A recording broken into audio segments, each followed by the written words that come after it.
morning. Welcome to the second annual Data Day presented by the Meek School of Journalism and New Media. This event was inspired by one of our own faculty members, Scott Feeney, and organized this year by Ms. Jennifer Sadler. The Integrated Marketing Communications program is designed to converge new and old forms of media for the purpose of giving students a wide range of skills in a changing career landscape. Today, we have invited three prominent figures in data and technology, Jessica Mahone, Mike Riley, and David Hudson, to train our students in the tools used today in their professions. We are excited that you've joined us today, and we will go ahead and get started. Please remember that the hashtag for today is #MeekData. We will be live tweeting using this hashtag and live streaming via our Meek School Facebook page found at facebook.com/Meek School. To welcome you today, I would like to introduce our Associate Dean, Charlie Mitchell. Dean Mitchell holds a bachelor's in communications from Mississippi State University and gained his law degree from Ole Miss. He is a past president of the Mississippi Press Association and has won awards for his reporting from Iraq and the aftermath of Hurricane Katrina. Please help me welcome Associate Dean Charlie Mitchell.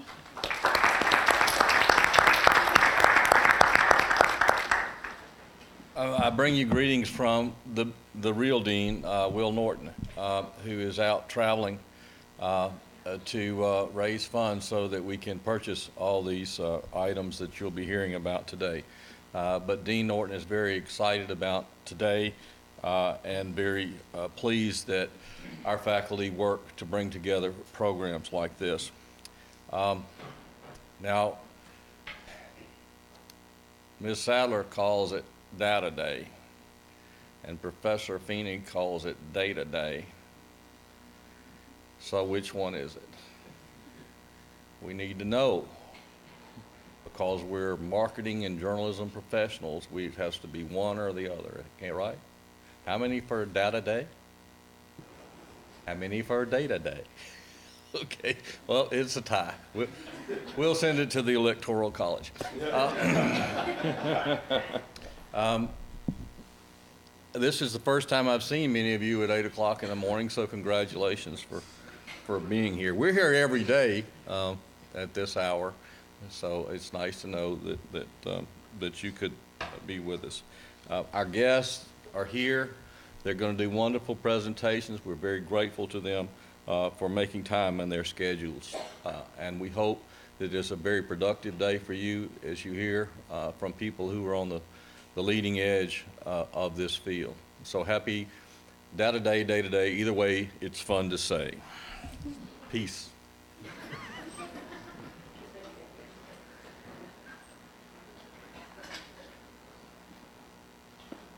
Thank you, Dean Mitchell. I would now like to introduce our first speaker, Jessica Mahone.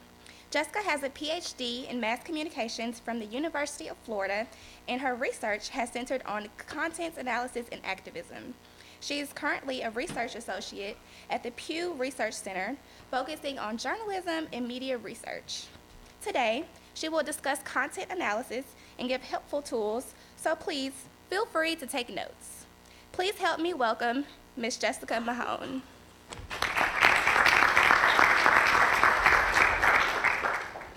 So, good morning. This is actually the first time I've actually spoken when mic'd, and when they mic'd me, they actually said I don't know the woman's name who mic'd me, but don't talk now. And if I learned anything during this election, it was do not talk when there's a mic on you. So I successfully stayed quiet the whole time. Actually, one small update, my last day with Pew was actually Friday. But I am going to talk about a few things that hopefully will be helpful, a few things I've picked up. Presentation. So.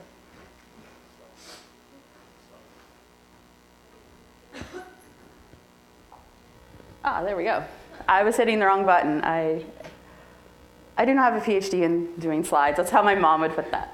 So I'm going to talk about content analysis in a digital age. And what I'm going to do this morning is go through sort of an overview of content analysis in the past, and then where we are now and sort of where we're going. And then I'd like to walk through a few tools and a small project I've been working on. So I don't just put this giant picture of the past here because I'm talking about something that is in the past. Content analysis prior to the last 5 years, perhaps, has really been focused on things that are in the past. You've had to wait a long time for things. If you want to do news content, for example, you had to wait for that to be in a database somewhere. So LexisNexis, ProQuest newspapers, Newsbank, et cetera, et cetera. There are a lot of news databases. You had to either wait on that or you had to do the awful process of every day collecting that newspaper, depending on what point in time you are talking about. You're also very, very limited in terms of doing anything outside of print content. And there's still a little bit of a challenge with non-print content, but it could be very costly to get video or TV content. Music content could be a little challenging as well. And so most content analyses prior to now were focused on things quite far in the past. As a great example, my dissertation focused on stuff from like the 70s, coming up into the 2000s, because I couldn't really get anything very current very easily. And this wasn't even that long ago. So it used to be a kind of time-consuming and antiquated process. Now, you can do things in a much more timely way. If you want to do an analysis of something that's happening right this minute, you have tools that allow you to do something relatively quickly, depending on precisely what it is you're doing. If you're wanting to just kind of display something, such as the New York Times did, they collected from Twitter all of Donald Trump's 282 insults. Actually, when they first did it, it was 281, and then he got one in just in time. But this is the kind of thing that you can do now, because we have a lot of tools that allow people to interact, researchers, data journalists, to interact with digital content in a way that is very quick. Not necessarily easy. There's a bit of a learning curve. I will get to that when I start talking about coding.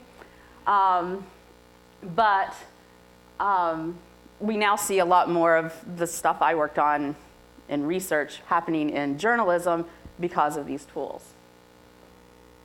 So the absolute most important tool I think you could have to do content analysis currently is coding. If you had asked me this even a year, 2 years ago, I would have probably not said that. And then I got into the job market, particularly off the academic market, and almost every single job ad I would see would say, no Stata, no SPSS, and then almost always R. I am probably the only associate I know at Pew who was still learning R when she came on, and I'm still not particularly gifted with that. But this is what allows the collection of the content. It's what's going to allow for quick analysis and quick visualization. So first of all, it's going to allow you to very quickly, if you learn how to scrape and save things easily and quickly, you can do that. You can do more in a shorter amount of time, rather than having to wait on some database to collect it for you. You can just do it yourself. You also can do much more diverse content collection. You can collect from social media, some video. You can, Twitter is actually one of the easiest ones to collect from. Facebook's actually a little bit harder. But you can do those things if you know the proper code. You can actually combine a lot of different kinds of data. Now I'm going to be going back and forth all day, because I think I said data before. You can actually combine different kinds. For example, you can combine content analysis with Google Trends data. And that would allow you to see perhaps, oh, this is getting a lot of coverage. How does that connect with how people are searching for things? And then ultimately, it allows you to actually put everything together with one tool. And that's actually where I'm hoping to go. You're able to collect your data in one place. You're able to analyze it in one place. You're able to visualize it in one place. And actually, you can, in some programs, create your entire report in one place, which is a really nice thing if you're like me and you have different folders with different things and everything is everywhere. And most of the time, what takes the longest is just finding where you put things. So what I've been doing is learning R, which you can think of as a language, and then using RStudio, which you can think of as a platform. Similar to, if you're familiar with, similar to using Excel in some aspects, except for you're having to do code, or if you know something like Stata or SPSS. But these are two tools that I've been learning so that I can do content analysis in a faster way, in a more current way. I'm somebody who very quickly gets interested in one thing and then I move to the next, and I can do that a lot more effectively if I can use these tools. So this is what the console in just the regular R platform looks like. It is, the reason I prefer using RStudio is it's actually not incredibly friendly if you are not a programmer, if you don't have prior knowledge of it. It kind of just spits out everything in one place. So you have where you've entered your code, and then you have wherever it's put everything, and it's not laid out very nice. RStudio actually gives you a nice little, has a console, which is just copying that into this nice little box here. But up here you can load scripts. You can actually write scripts there too. I actually like to write my scripts in a tool called Text Wrangler. You can also just use a text editor on your computer. And then there's a box up here that tells you your environment, and that tells you what is in your data set. It tells you what are the different characteristics of that data set. And then this here gives you all the different packages that you currently have stored in R for your use. Packages are things that actually will have, they're just specific functions, specific things you want to do, and it stores them there, and you can click on one, that means it's loaded, and you can use that. I often forget to do that, and I try to do things, and I'm like, I have to remember to click that. But it allows you to not have to have everything in one place. Like if you aren't doing any statistical analysis, you're just scraping something, you don't have to worry about having your stats package on. But don't worry. If you are not a programmer, I am not by any stretch of the imagination. There are some tools that you can use that will allow you to do some of the things you can do with R, and also another language is Python. I know some researchers who are using that now. It's way above my head. Just three of them that I use rather frequently. Import IO and Data Miner are tools for scraping. So if you go to a web page, actually, I use this a lot when I was working with an organization called Democracy Fund, and I had to collect list of media outlets in various states. And has anyone ever looked up TV and radio outlets on the FCC website? It gives you the least user-friendly output you could have. You can't download it, and your choices are either figure out something that's going to actually download that for you, or you're entering it by hand into a spreadsheet, which I did for about a month before I figured out there were easier ways. Import IO allows you to actually take something like that and put it into an Excel spreadsheet. It used to be a desktop app. They've now gone completely web-oriented. You can't use it on a desktop, which I actually don't like that much, but it does have some really useful features. You can generate URLs from one. If you are doing, say, you're collecting links from some search results, and you want to very quickly be able to get all of those links without having to do a scrape of each and every page, it'll actually generate based on whatever information you put in, like change the page number or change this tag. and it's very handy. And then Data Miner is a version of this that is an extension on Chrome.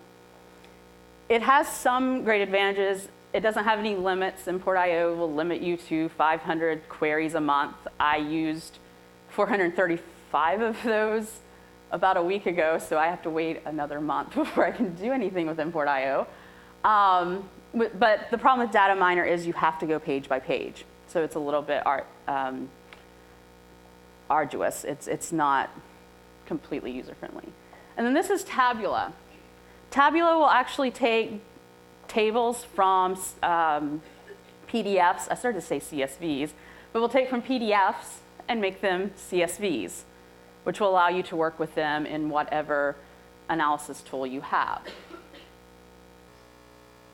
So now I want to walk through a project I'm doing. This is sort of a pet project.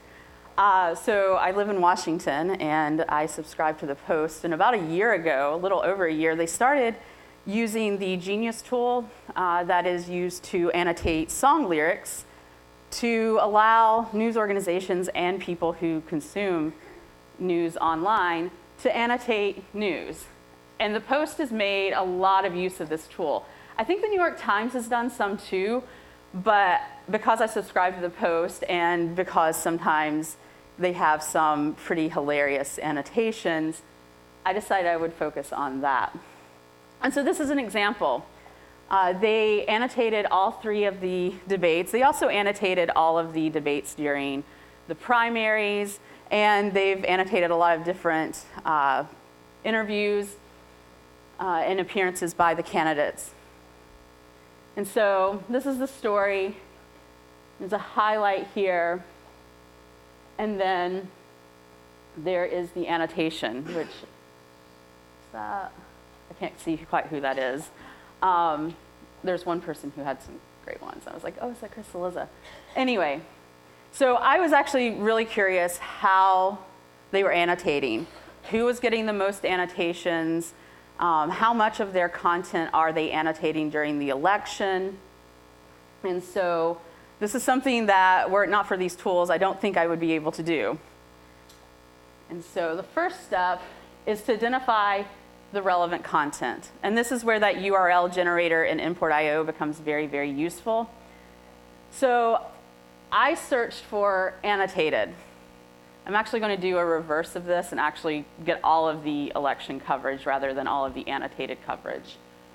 But when I was originally thinking through it, I searched for annotated, and I got about 40 pages of results. I was interested only in the post-election. We're post-election. I was only interested in the post-convention periods, so starting July 29th through November 8th.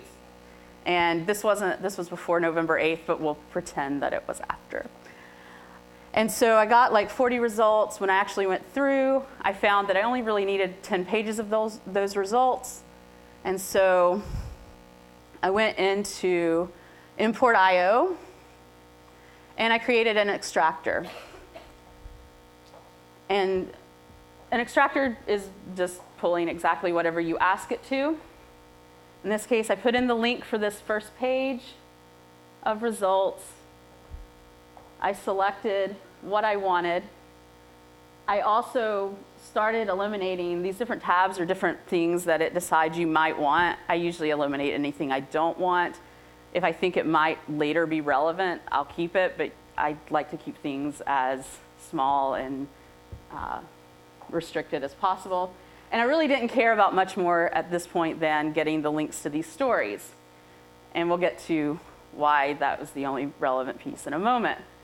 And so I enter that, and then what did I do?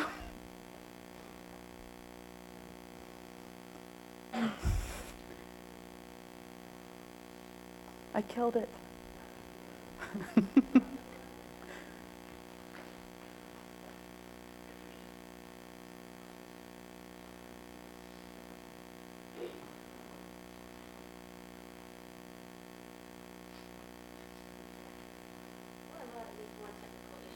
No, you're fine. I really truly was like, I just broke something. might be what I do.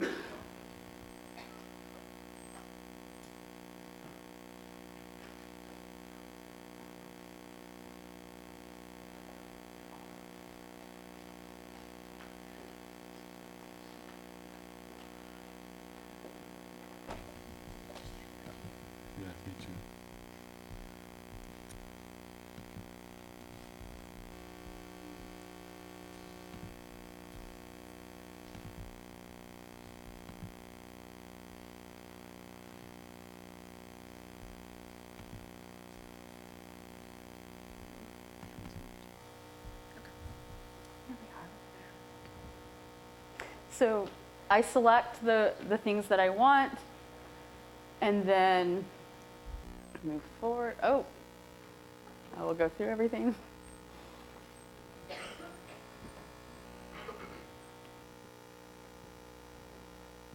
I click OK, and then I go to this page that I will use to generate URLs so I don't have to keep entering, copying and pasting a link over and over. So I only have one parameter I need to worry about, and that is towards the end. And I just realized my screenshot here actually cut off what was there, and that's the page number. One thing I will say that is tricky with some web pages in terms of the results when you search for things, the first page may not have a page number, and every page after that does. And if you don't pick that up, you get very bizarre things that come through. But because I knew that, I didn't have to worry too much. I generate the URLs. You can only do 10 scrapes at a time with import.io. So in addition to that $500 a month, unless you want to pay a lot of money, you also are having to do things in 10-page chunks. I click Save, and then I run it. This is a preview of what it has collected. In this case, I didn't cut out photos. I'm not sure why I wouldn't do that, but it also gives the working link, and it gives other information. And this is what it ultimately looks like in a spreadsheet. You download it as a CSV, and I've highlighted the stuff that's relevant, which is the link, and this also has title and date as well. And so now I have what I need for the next step. And then the next step is to collect the annotations. Actually, those links I will be using in another way in a moment. Lost my train of thought. So import.io can also collect things such as these annotations. And it very nicely also recognizes, when you're looking at this without it being in this box, it doesn't look like those are two separate things. It very nicely knows that it is, and it will actually highlight that for you. And so I put in, I select the annotations in one page. And as an alternative, you could do this in Data Miner, but because you have to do it page by page, I don't recommend it. But you can do that. It's a right click and drop down. And then I enter, when I download, it gives me all of the annotations for that page. Now you can, in import.io, have the URL for each of those links that we collected before. And another wonderful thing that it will do is tell you if that link actually had the kind of data you needed. And the reason that is fantastic is you don't have to worry about reading through things. You might want to spot check to make sure that it is actually correct. I've found only a couple of times where it has been off, but it's very rare that it is. So you don't have to wait on somebody to actually go through and check every annotation. It's just going to tell you that doesn't have one, or that doesn't have the data and that one does. And I just ran two as an example for that. That can be very useful if you are looking at how much of their election coverage has annotated content.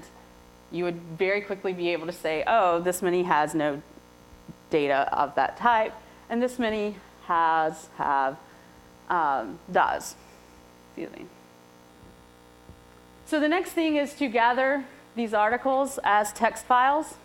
So taking them from this nice pretty page here to this really, really awful, ugly, but very, very useful output. And so this is where I am using R and RStudio. So I actually use Text Wrangler. I write out my script, and so I use the packages XML and R curl, which are going to parse and then translate that from HTML into text, and then we'll save it. So enter the link, and it'll get the URL, and then I tag it to what all I need it to do to become text. And then the last thing is to tell it where to save and what to save it as. The one downside, I haven't figured out yet how you automate this in a way that you don't have to write this code for every single article you want to save. But this will be far faster than also trying to collect this PDF or trying to copy and paste into Word or something. So that bit of time actually is well spent, because then I upload it to RStudio, and it does put each and every one into the console. Luckily, I don't care about that, because all I want to know is that it is saved somewhere on my computer, and it does that. And then here, this is the XML package. There's also an XML2, but I haven't yet played with that, so I like to stay with what I know. And so then after I have done this, I pull everything together. I actually do not do anything with the text articles. I haven't figured out that step, which is another one of those great benefits of doing content analysis now. You can actually collect things and decide what you want to do with them later.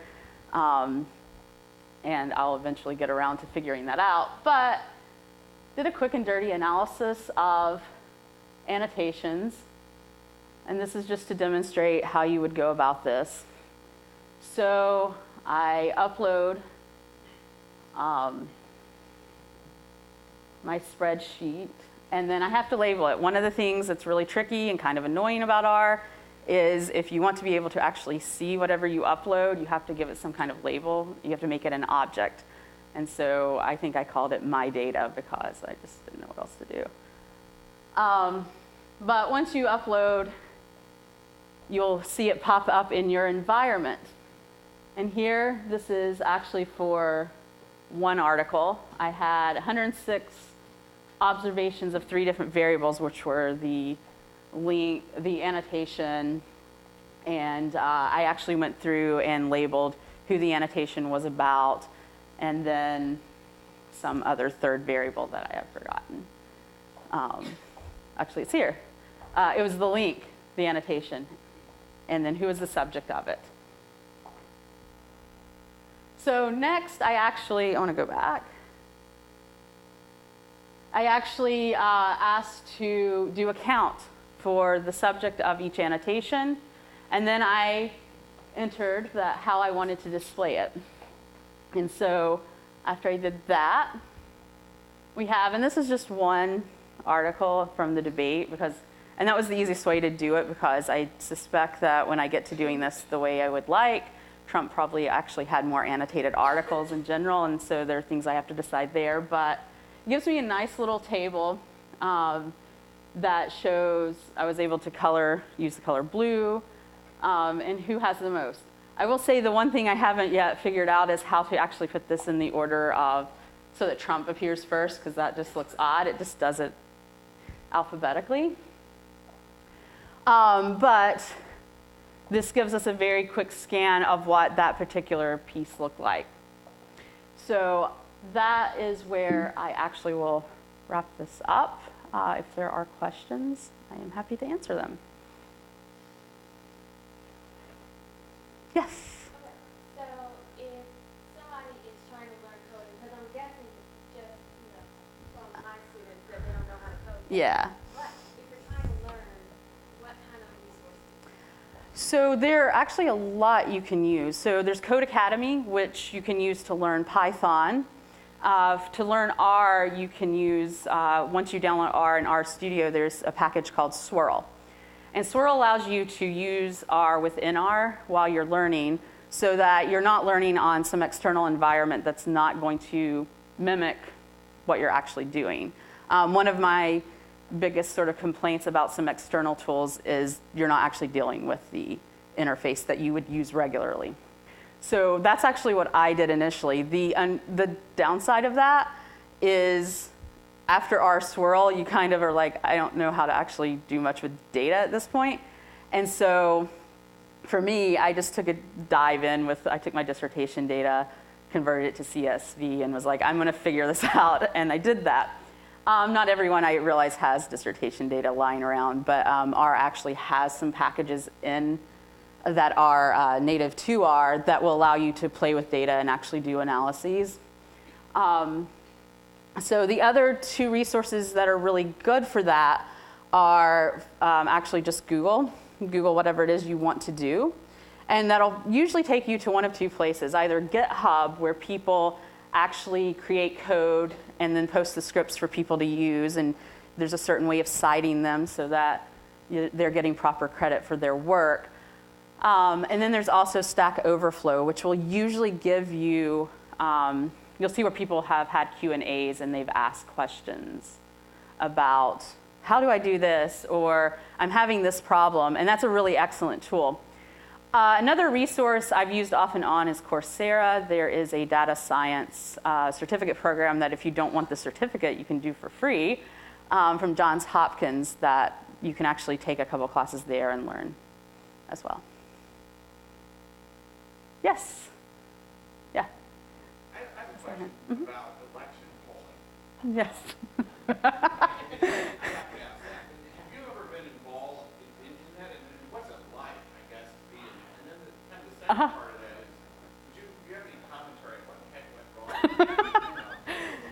So I will say, first, I was actually with journalism at Pew, so I was tangentially related. I knew our politics team, worked a lot with our methods team, who handle a lot of that.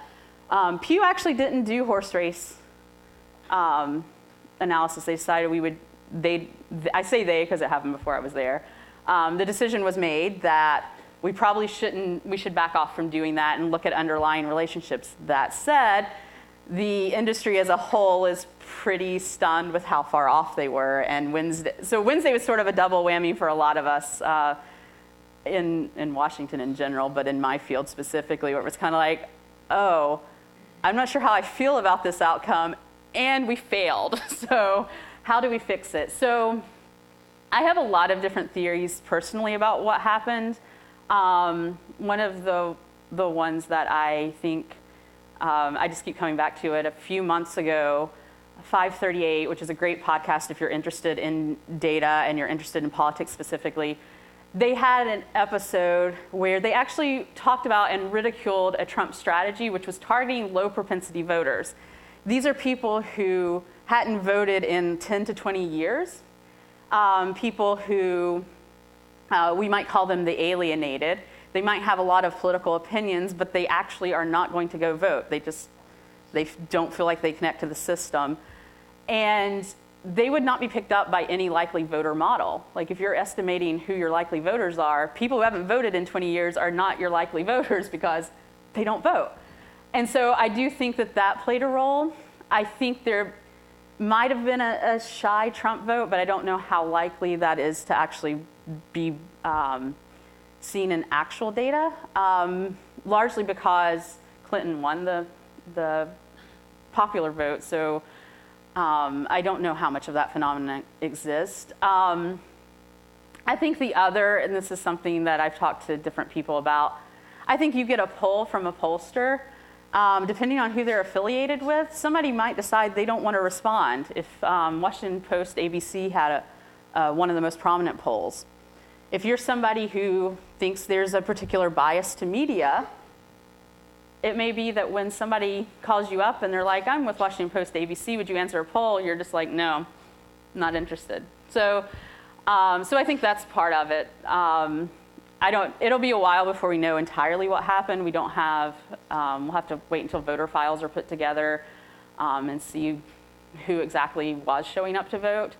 And voter files are there was an act passed by Congress, Help America Vote. So now every state actually keeps a tally of who is voting, and they only record that you show up for an election administration, which is why it's really only useful if you're talking about national elections, because that's what the law is dealing with. And that's now become something where we have different vendors who actually pick up this information and they use it to target voters. And so we won't know the full story till that comes out. You know, is it this group of disaffected voters who actually maybe turned up, which seems like it could have happened. I mean, that honestly sounds like that might have been an actual decent strategy. The other thing, and I have no answers for this, but we do know a lot of people who voted, well, we don't know if specific individuals did this, but the places where Trump just barely moved up and won are places that have always have traditionally been Democratic strongholds. So there's a possibility that you have Bernie voters who voted for Trump. It's possible you also just have people who they didn't feel they got what they wanted in the past 8 years and they decided to go with that. And then there are other things I could speculate about, but I think I will refrain. But it's been a shocking thing. I think the next 4 years, hopefully, pollsters and survey researchers start figuring out some of what they did wrong, and we get better at this. The other thing I will add, there was so much emphasis on that versus actual reporting that's probably largely also a factor here. So there's my very rambling response.